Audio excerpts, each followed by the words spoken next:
A reading from Whispers from Eternity by Paramahansa Yogananda. Number 130, a demand to see God's love in all human love. With the love of all human loves, I have come to thee. Thou God of all loves, thou art the Father, anxious to protect his children. Thou art the little child, lisping love to its parents. Thou art the mother, showering infinite kindness on all her family. Thou dost flow in the all-surrendering love of the lover for the beloved. Thou art the love of friends for one another. Purify me with thy reverence of a servant to his master. Teach me to love thee with all pure loves, for thou art the fountain of love, both earthly and heavenly. Bathe me in the fountain spray of all loves. Om,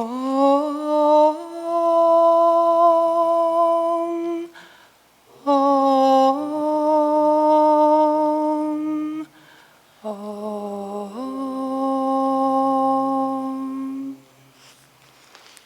Hello, everyone. It's great. Thanks, Shanti. It's great to be with you today. So, the affirmation, truthfulness, and our reading today, in reflecting on both of those, I found myself reflecting, understandably, in the context of our times. And these are such challenging times. As a practice for myself, I don't watch the news a lot. I would say that I dip into the news when it feels important. And what I have found over years of practicing this is that I tend to hear the most relevant news because others watch the news. And the reason that I don't watch it often is for my consciousness, to protect my consciousness. In the reading today from Ray's, when Yogananda talks about the spine and the nervous system, I remember in my yoga teacher training, the very first training that I took, when I heard that Yogananda said the pathway to God is through the nervous system, it was revolutionary for me. I felt like, could you say that again?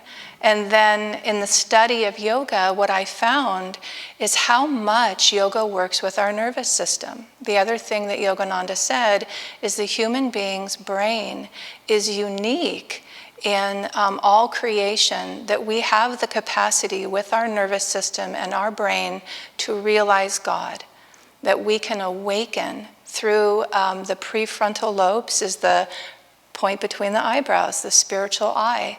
So a lot of Western medicine now and science is demonstrating teachings that line up with what the masters have always told us.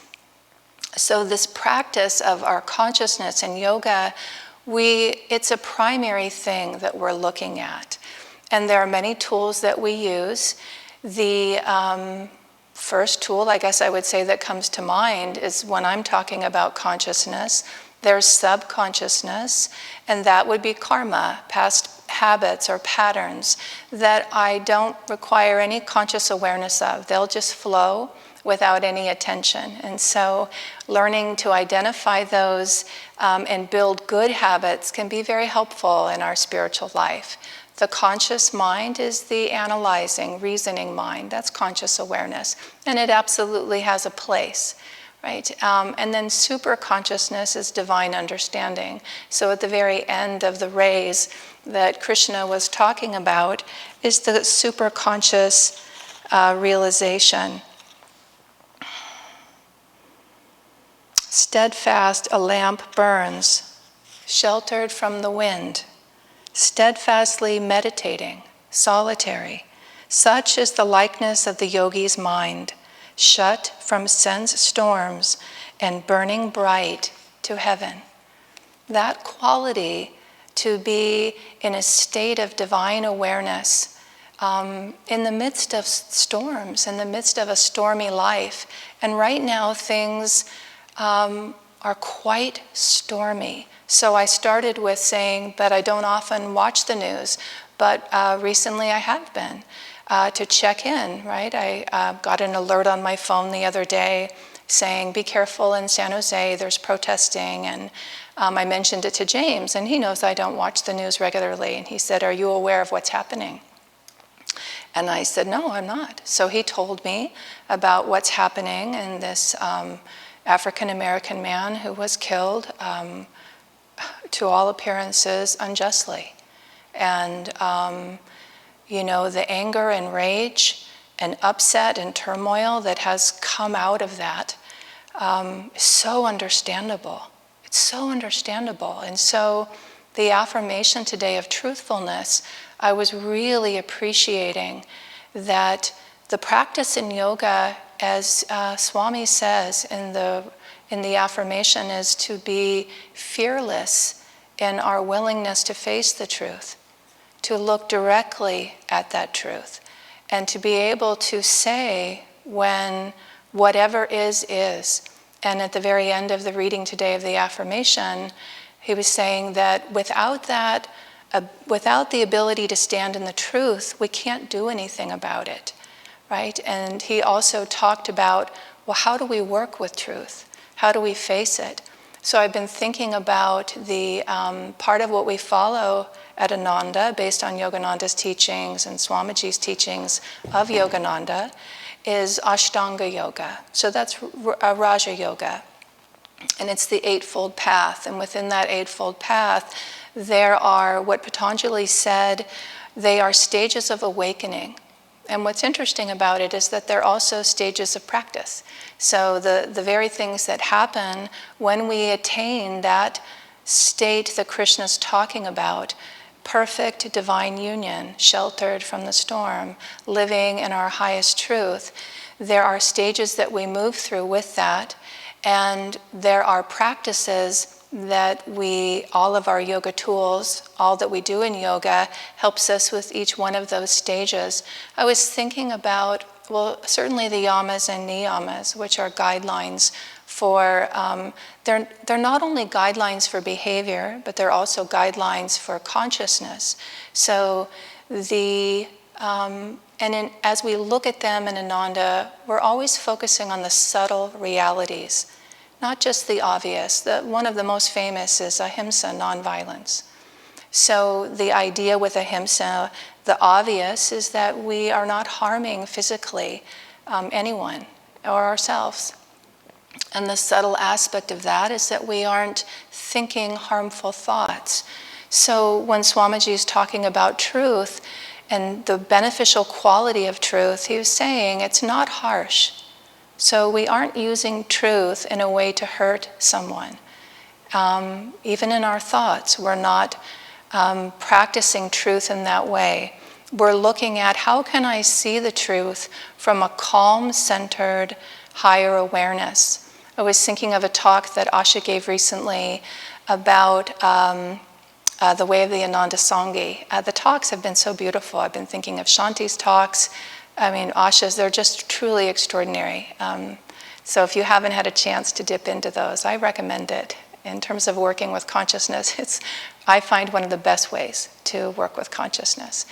So the idea, Asha was telling a story of her own experience. She'd always kind of wondered about the Nazis. Like, how does it happen? How does it happen that such a group of people that on one level seem refined, they love music, they love art, they have an appreciation for beauty, what is it that could allow their consciousness to turn on a whole people and do things that are beyond understanding on a human level? I mean, they're just beyond understanding. And she had an experience in the midst of the lawsuit that Ananda went through, where she and a friend were facing attorneys, and she could tell that the attorneys despised them. She could feel it. And she said to her friend, I really get the feeling if it was okay, if they could get away with it, they would pull out a gun and kill us and never think another thought about it. And what Asha realized is that they had in their consciousness, what she observed, is they'd reached a point where they could make someone else them.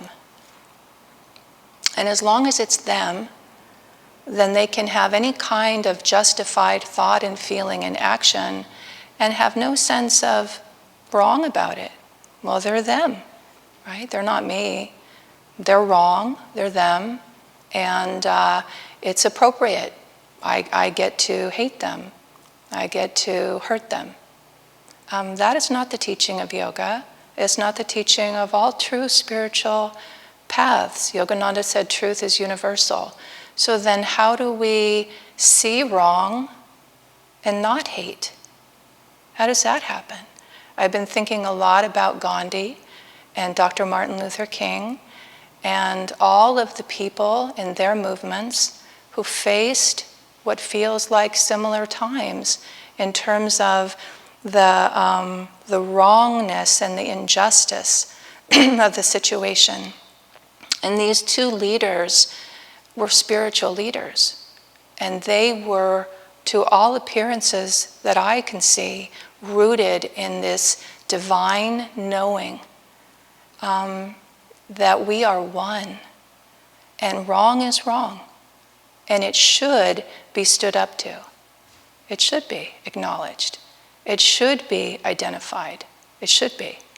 But not with hate, not with anger, not with cruelty. That makes the world us and them. That doesn't lead to unity. That doesn't lead to freedom. It doesn't. But how do we do it? The path of yoga, and as it's talked about in our reading today, this nervous system that we have, guides our awareness and our energy into what Yogananda called a portable paradise within us. He said, we are divine in our nature. The yamas and niyamas, these practices and guidelines, guide us back to who we are. And from that awareness, we can see the truth, we can speak to the truth, we can challenge the truth. And what I would say as a practicing yogi is I have to be very discerning about all that I do and how it impacts my consciousness. So if I'm speaking to truth, or how can I do it in a way that doesn't move me away from my center? It doesn't allow me to shift into anything away from the yamas and niyamas. What I would say is that daily practice helps a lot. When times are like this right now, it's hard. It's hard. And so the daily practice, when things aren't as hard, help. They help. And one of the practices that's very helpful, as I was talking about Shanti's talks and Asha's talks, all the talks that are happening in Ananda around the world, is a vibration of consciousness and satsang. And so being able to align my energy, our energy, with a higher vibration, and that vibration is the truth of our own soul. I was thinking about the gunas, and Yogananda talked about, and Swamiji talked about these characteristics that are in all creation, and the tamoguna, rajoguna, sattva-guna. Tamoguna is the darkening energy, and it is very heavy and downward pulling. Raja, or rajoguna, is activating, so it's movement of energy. It can go in either direction, down or up. And sattva is the closest to the causal realm, to the divine, very uplifted, very refined. So in our yoga practice, we're always working with the gunas. You may have heard them already, you might know them well. They're there, they're a reality, and they're a beautiful way to work with consciousness. So what I ask myself when I'm looking at, what's the right thing to do? How do I work with this truth? How do I face it fearlessly in a yogic way? I look at the gunas, and I want to be moving towards sattva guna, because that's lifting my consciousness to the divine. And I want to be looking at activities and everything from the perspective of what is the strongest characteristic of it. So I'll go back to Dr. King and Gandhi. They were in the midst of a lot of tamo guna and darkening energy, and raja coupled with it. So when you have those two things together, a lot of destruction. A lot of destruction. When you have sattva and raja together, there's a lot of beauty, a lot of light, a lot of all the activities tend to be inspiring, uplifting, healing, transformative. We had the fire ceremony this morning, and I love Shanti saying, this fire is hot. This has a lot of heat, and heat transforms all that goes into it. So the practice of purification, how do we purify the heart's feelings? The other thing I was contemplating for today is what Swami Sri Yukteswar talked about. He called it the meannesses of the heart. And what he was saying is that we want to be in the heart energy, but if we don't lift that energy to here, then what can happen is we become agitated and emotional and closed and contractive. And he advised, right, that you don't want to just go into the heart center. You want to take that energy and lift it up. Some of the things I had gotten my sheet today to look at. So ways in which the heart contracts: hatred, shame, fear, grief, condemnation, race prejudice, pride of pedigree, and a narrow sense of respectability. And then from our meditation teacher training, they were adding a few more. So a few more meannesses. That's what Sri Yukteswar said. The heart contracting are meannesses of the heart: resentment, judgment, jealousy, and anger. Indulging in any of these attitudes contracts the heart and imprisons its energy, keeping you from giving yourself completely. And that's the idea, is how do we give ourselves completely? How do we give the heart? Asha has said that over her years with Swami Kriyananda, it took her a while to understand that his heart was wide open and that he faced life honestly, directly, and truthfully, and fearlessly. And she really couldn't imagine for a very long time his capacity to keep the heart open and still be loving. We can do it. It is the promise of the practice of yoga. We can do it. The masters came to tell us this is our birthright. It is our birthright to be free, to be able to feel very deeply the truth in a very refined and purified and powerful way. There is great power in us, in every one of us. In all of life, the divine spark is there.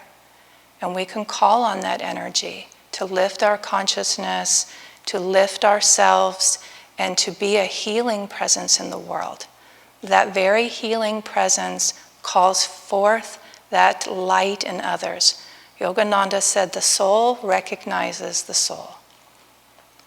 And part of what I've been reminding myself of lately is the power of these practices, because they are so refined and in many ways quiet, and that beautiful image of the yogi at the end, solitary.